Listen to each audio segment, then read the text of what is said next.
Ya, Assalamualaikum warahmatullahi wabarakatuh. Om Swastiastu, Namo Buddhaya, salam kebajikan bagi kita semua. Salam sejahtera. Uh, s- Perkenalkan, nama saya Dimas Satria Kusuma dengan NIM 2023-0600-2002, S1 Sibermu Muhammadiyah. Nah, di sini saya akan mempresentasikan dengan tema kepatuhan dan itikat baik dalam pelaksanaan perjanjian internasional dengan analisis implementasi prinsip Pacta Sunt Servanda dalam hubungan antar negara.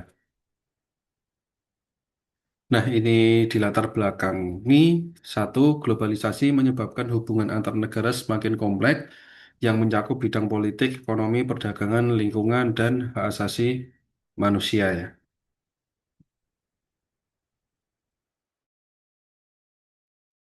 Nah, di sini nanti akan mencakup hubungan antar negara yang saat ini tidak hanya berkaitan dengan urusan politik ya atau diplomasi, tetapi juga nanti akan mencakup berbagai bidang seperti perdagangan internasional, investasi, lingkungan hidup, keagamaan, kesehatan, teknologi, bahkan nanti hak asasi manusia ya. Semakin banyaknya kerjasama lintas negara membuat hubungan internasional menjadi lebih kompleks dan saling bergantung. Nah, contohnya Indonesia bekerja sama dengan berbagai negara dalam perdagangan bebas, penanganan perubahan iklim, dan kerjasama kesehatan global ya. Yang kedua, perjanjian internasional menjadi instrumen hukum utama dalam mengatur hak dan kewajiban antar negara. Berarti ini nanti setiap kerjasama antar negara memerlukan aturan yang disepakati secara bersama-sama ya. Nah, aturan tersebut nanti akan dituangkan dalam bentuk perjanjian internasional sehingga nanti setiap negara memiliki hak dan kewajiban yang jelas serta memiliki kepastian hukum dalam menjalankan kerjasama. Contohnya, perjanjian perdagangan, perjanjian perubahan iklim, perjanjian perlindungan investasi, atau perjanjian nanti ekstradisi ya.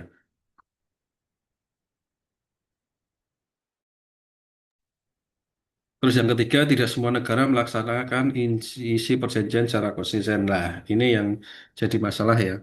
Ketika nanti terjadi penandatanganan, tapi biasanya dalam prakteknya masih ada negara yang tidak menjalankan seluruh kewajibannya ya. Hal itu biasanya disebabkan oleh perubahan pemerintah, kepentingan nasional, kondisi ekonomi maupun nanti konflik politik ya. Contoh nih, suatu negara telah berkomitmen mengurangi emisi karbon, tetapi dalam pelaksanaannya target tersebut tidak tercapai karena alasan ekonomi. Yang keempat, prinsip kepatuhan dan itikat baik. Nah, ini kita harus tahu kepatuhan itu apa, itikat baik itu apa ya di sini nanti ya. Nah, kita akan membahas kepatuhan. Kepatuhan itu berarti kesediaan negara untuk melakukan seluruh kewajiban sesuai isi perjanjian ya. Sedangkan nanti itikat baik itu berarti sikap jujur, tulus, bertanggung jawab dalam melaksanakan perjanjian tanpa nanti mencari celah untuk menghindari kewajiban. Sehingga kedua prinsip itu merupakan asas penting dalam hukum internasional agar setiap negara menjalankan komitmennya secara benar. Terus yang kelima, menjaga stabilitas dan kepastian internasional ya. Berarti di sini nanti apabila setiap eh, negara mematuhi perjanjian dengan itikat baik, maka hubungan internasional nanti akan menjadi lebih stabil ya. Resiko sengketa juga dapat diminimalkan dan setiap negara memiliki kepastian mengenai hak dan kewajibannya. Nah, sebaliknya, ketika pelanggaran terhadap perjanjian dapat sebagai pelanggaran terhadap perjanjian dapat nanti akan menimbulkan konflik ya. Nanti juga akan menurunkan kepercayaan antar negara dan eh, mengganggu kerjasama internasional.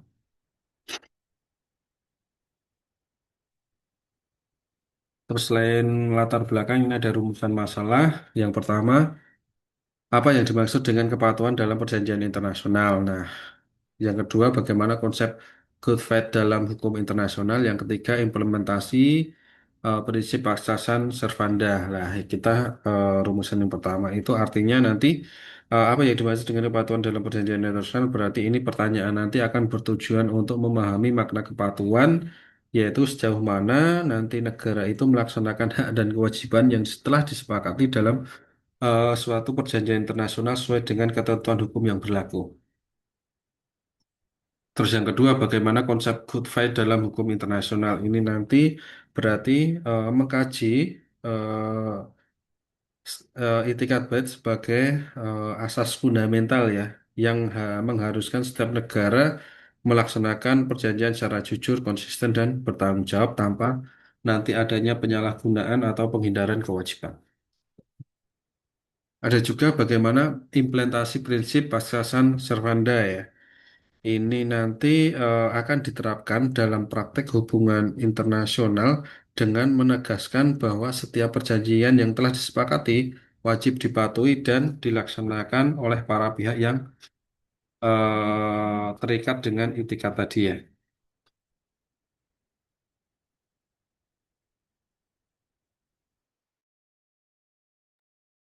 Nah, di sini ada tujuan penelitian. Yang satu menjelaskan konsep kepatuhan. Berarti ini nanti akan memberikan pemahaman mengenai arti kepatuhan serta pentingnya pelaksanaan hak dan kewajiban negara berdasarkan perjanjian internasional. Yang kedua menjelaskan prinsip good faith.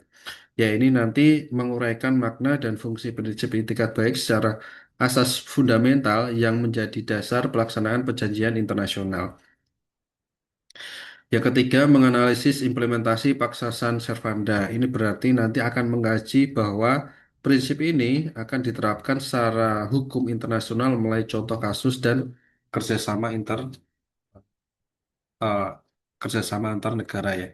Yang keempat, mengidentifikasi tantangan pelaksanaan perjanjian internasional. Nah, di sini berarti nanti akan menjelaskan bahwa berbagai hambatan yang dapat mengaruhi tingkat kepatuhan negara dalam melaksanakan kewajiban berdasarkan perjanjian internasional.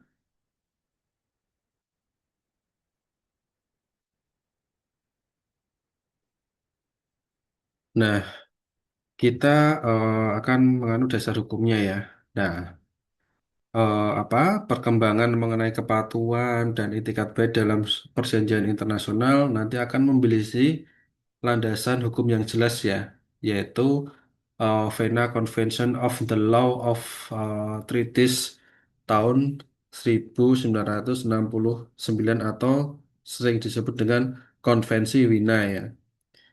Nah, ini mengatur eh, mengenai pedoman utama dalam mengatur pembentukan, pelaksanaan, perubahan hingga nanti pengakhiran suatu perjanjian internasional. Nah, pasal 26 nanti itu berbunyi every treaty in force is binding upon the parties and must be performed by them of good faith. Ini artinya bahwa setiap perjanjian yang telah berlaku bersifat mengikat bagi para pihak dan wajib dilaksanakan dengan itikat baik ya, itu di pasal 26. Lah, dengan demikian berarti nanti suatu negara tidak cukup hanya menandatangani perjanjian, tetapi juga harus bertanggung jawab menunjukkan komitmen nyata dalam melaksanakan seluruh kewajiban secara jujur, konsisten, dan bertanggung jawab. Nah, ini maknanya ya. Maknanya nanti perjanjian bersifat mengikat, yang kedua harus dilaksanakan, dan yang ketiga dilaksanakan dengan itikat baik ya.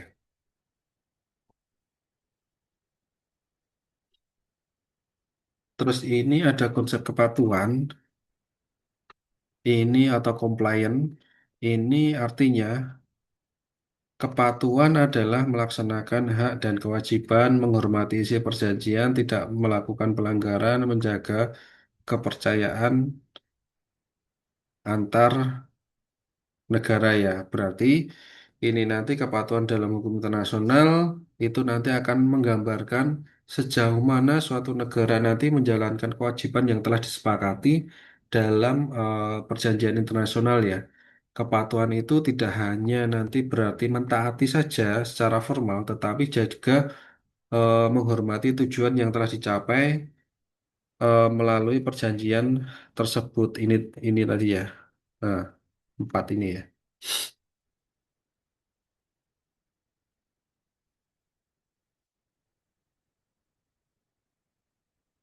Terus ini maknanya ya perjanjian mereka. Terus ini indikatornya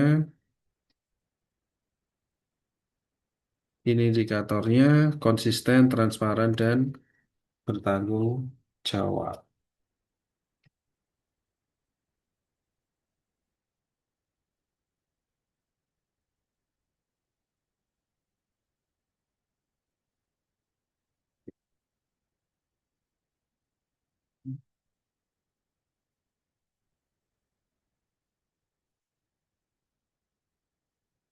Terus yang selanjutnya konsep good faith. Nah, ini meliputi dengan asas kejujuran, keadilan, loyalitas terhadap tujuan perjanjian, tidak menyalahkan hak, tidak menghindari kewajiban. Nah, ini berarti selain kepatuhan, hukum internasional juga mengenal prinsip ini tadi ya.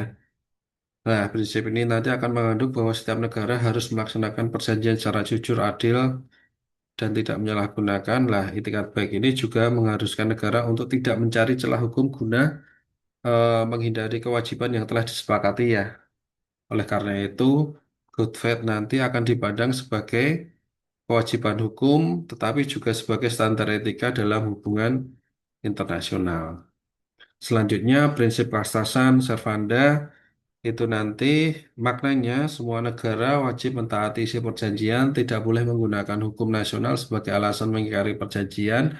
Yang ketiga, menjamin kepastian hukum internasional. Nah, di sini berarti nanti prinsip dasarnya seluruh hukum perjanjian internasional itu harus menegaskan bahwa ini tadi ya, satu, dua, setiap negara yang telah menyetujui suatu kewajiban wajib melaksanakan seluruh isi perjanjian. Nah, selain itu juga suatu negara tidak dapat menghubungkan nasionalnya dengan alasan untuk menghindari tadi ya, sehingga nanti bisa tercipta saling percaya dalam kerjasama internasional. Terus ini hubungan good faith dan kepatuhan. Nah, kalau good faith itu nanti akan ada nilai moral, kalau kepatuhan itu kewajiban hukum. Good faith juga dilaksanakan dengan jujur, kalau kepatuhan dilaksanakan dengan aturan. Nah, good faith itu akan menjaga kepercayaan, nanti kepatuhannya akan menjamin kepastian hukum.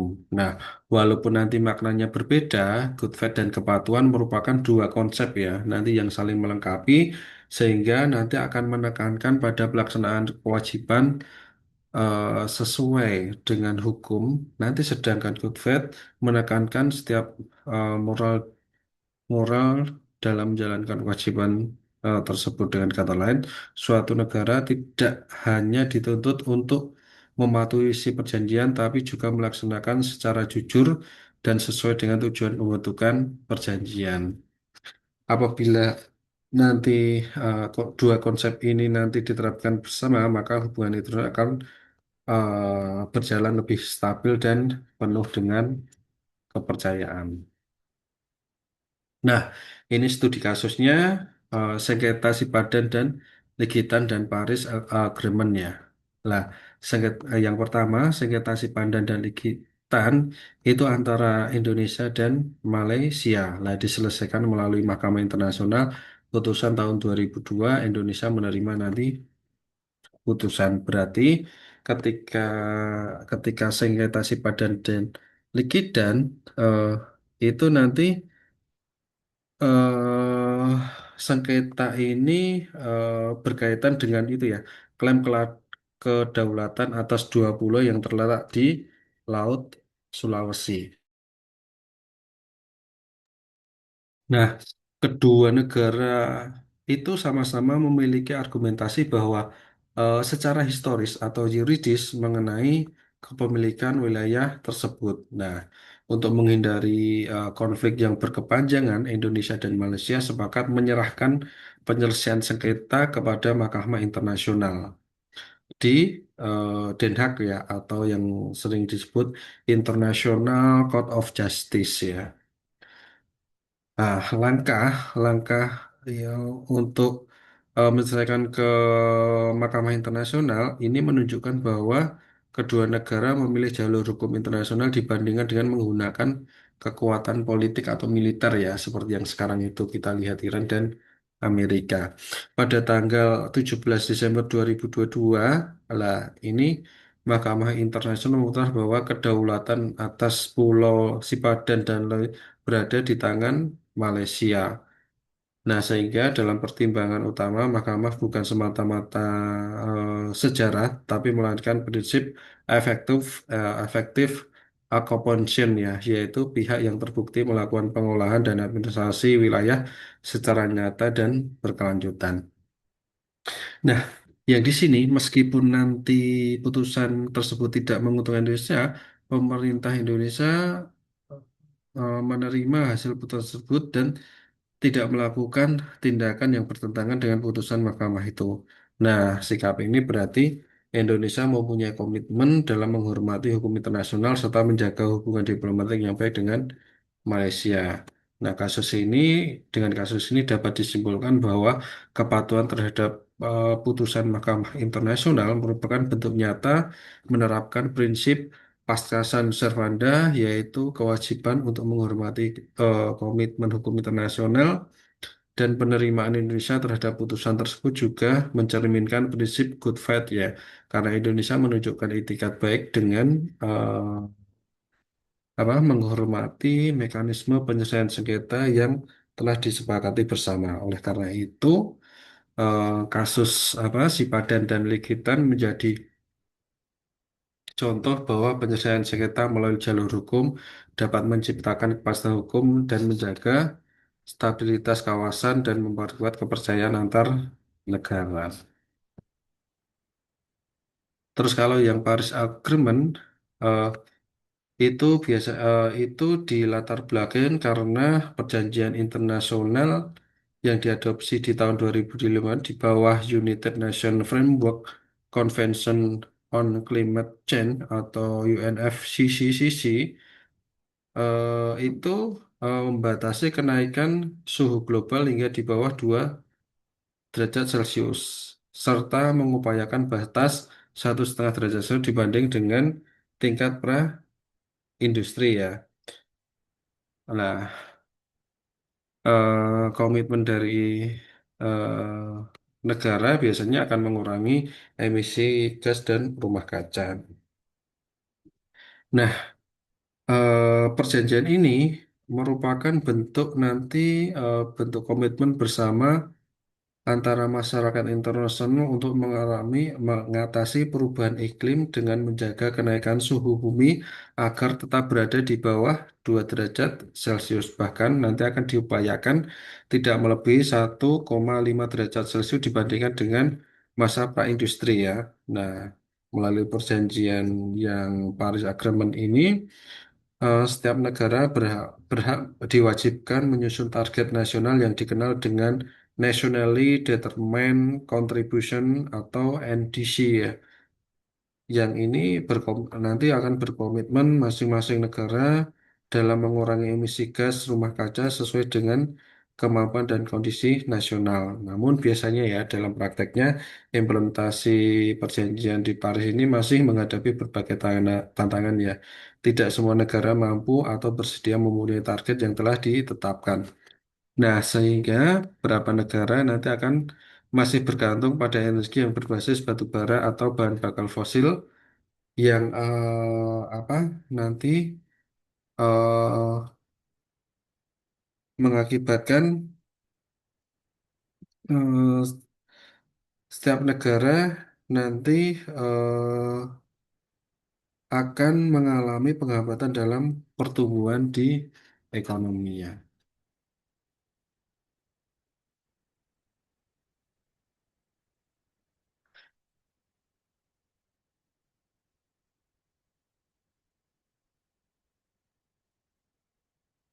Terus ini ada pendapat ahli, ada dua, yaitu Han Kelsen dan Ian Brunley ya. Kalau Hans Kelsen itu hukum internasional berlaku karena negara mengakui norma hukum internasional. Hmm. Nah, keberlakuan ini didasarkan pada pengakuan terhadap norma hukum internasional. Kalau yang Brownlee itu Godfrey merupakan prinsip fundamental dalam hubungan internasional. Nah, ini nanti akan menjadi dasar pelaksanaan hak dan kewajiban dalam setiap perjanjian internasional ya.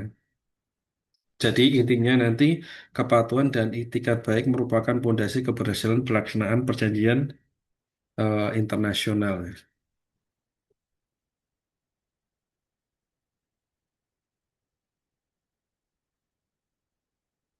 Terus ini analisis kepatuhan ya. Kepatuhan dipengaruhi oleh reputasi internasional. Reputasi nasional itu apa toh ketika nanti ditanyakan lah. Reputasi nasional adalah negara nanti akan secara konsisten memenuhi komitmen internasional yang akan dipandang sebagai mitra yang dapat dipercaya. Sehingga nanti reputasi tersebut penting karena mempengaruhi posisi negara dalam kerjasama bilateral maupun nanti akan multilateral ya. Terus kepentingan ekonomi ya, berarti kalau ada kepentingan ekonomi berarti ini mencakup pada kepatuhan ya, kepatuhan untuk meningkatkan kepercayaan investor, memperkuat hubungan perdagangan serta membuka eh, peluang kerja apa kerjasama yang lebih luas ya. Nah, sebaliknya jika nanti akan ada pelanggaran, berarti nanti akan menimbulkan ketidakpastian yang berdampak pada iklim investasi dan hubungan dagang. Yang ketiga, hubungan diplomatik. Nanti ini intinya negara akan menghormati komitmen internasional yang cenderung memiliki hubungan diplomatik yang lebih stabil dan konstruktif ya. Terus kepercayaan masyarakat internasional ini artinya berarti kepercayaan nanti merupakan model yang sangat penting sehingga nanti negara akan menunjukkan konsistensi dalam memenuhi kewajiban akan kewajiban yang akan memperoleh apa legitimasi dan dukungan yang lebih besar dari negara lain maupun dari organisasi internasional. Semakin tinggi kepatuhan, semakin tinggi kredibilitas suatu negara. Nah, ini kesimpulan dan rekomendasi perjanjian internasional nanti akan dipatuhi. Good faith merupakan asas fundamental. Pasca Stan Servanda memberikan kepastian hukum, terus kepatuhan meningkatkan stabilitas hubungan internasional. Tantangan ekonomi berasal dari kepentingan politik dan ekonomi. Nah, ini berarti eh, apa? Perjanjian internasional merupakan nanti instrumen ya instrumen hukum yang mengikat dan wajib dilaksanakan oleh setiap warga negara yang menjadi pihak ya. Pihak itu artinya mengadakan perjanjiannya. Pelaksanaan nanti berdasarkan prinsip Good yang berdasarkan pada pasal 26 di Konvensi Wina 1969 yang tadi yang di depan tadi ya. Terus nanti prinsip pasca San servandanya itu nanti akan memberikan kepastian hukum sekaligus yang akan menjadi pondasi nanti terciptanya hubungan internasional yang lebih baik. Nah, oleh sebab itu, semakin tinggi tingkat kepatuhan suatu negara, maka semakin besar pula kepercayaan dan stabilitas yang dapat dibangun dalam hubungan internasional. Nah, rekomendasinya nanti akan memperkuat komitmen negara, meningkatkan transparansi, memperkuat penyelesaian sengketa, mengedepankan good faith dalam diplomasi, mengembangkan kerjasama internasional. Nah, di sini berarti terdapat beberapa rekomendasi ini, eh, berarti nanti intinya prinsip good faith harus terus dikedepankan dalam setiap bentuk diplomasi dan kerjasama internasional guna nanti akan menciptakan hubungan antar negara yang lebih stabil, adil, dan berkelanjutan.